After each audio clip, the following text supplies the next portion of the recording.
हम अंधविश्वास के चलते उन चीज़ों को दूर करते नहीं है, क्योंकि जिस समय पे हम अंधविश्वास में जी रहे होते हैं तो हमको वो बड़ा विश्वास लगता है।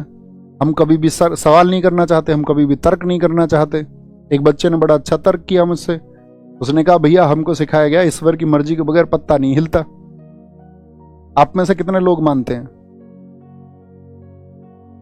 ईश्वर की मर्जी के बगैर पत्ता नहीं हिलता? हाँ लिखें जिनको लगता हो कि हाँ ईश्वर की मर्जी के बगैर पत्ता नहीं हिलता।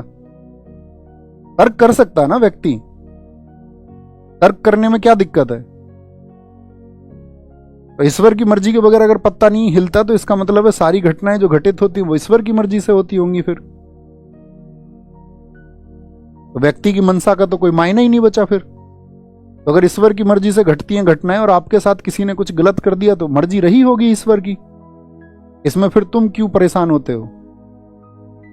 तुम्हारा सिलेक्शन नहीं हो रहा तो मर्जी रही होगी, फिर क्यों परेशान होते हो? दोष क्यों देते हो? तुमसे कोई विवाद कर दे तो मर्जी रही होगी ईश्वर की। या दुनिया में कोई आपका बहुत ऐसी क्रूर घटना हो गई, जितना क्रूर आप समझ सकते हो, तो मर्जी रही होगी। अगर सब ईश्वर के नियंत्रण में है तो रही होगी या नहीं? ये मैं जस्ट एक प्रश्न पूछ रहा हूं आपसे, आप इस पर क्या कहते हैं?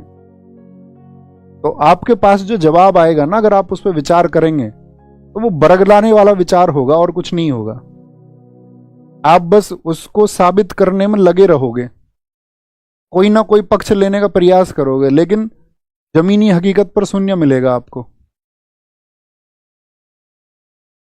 कर्म का सिद्धांत इसीलिए महान बताया गया। आपको काम करना पड़ेगा, उसके इम्पैक्ट आएंगे। सामने वाला काम करेगा, उसका इम्पैक्ट उसके जीवन में आएंगे।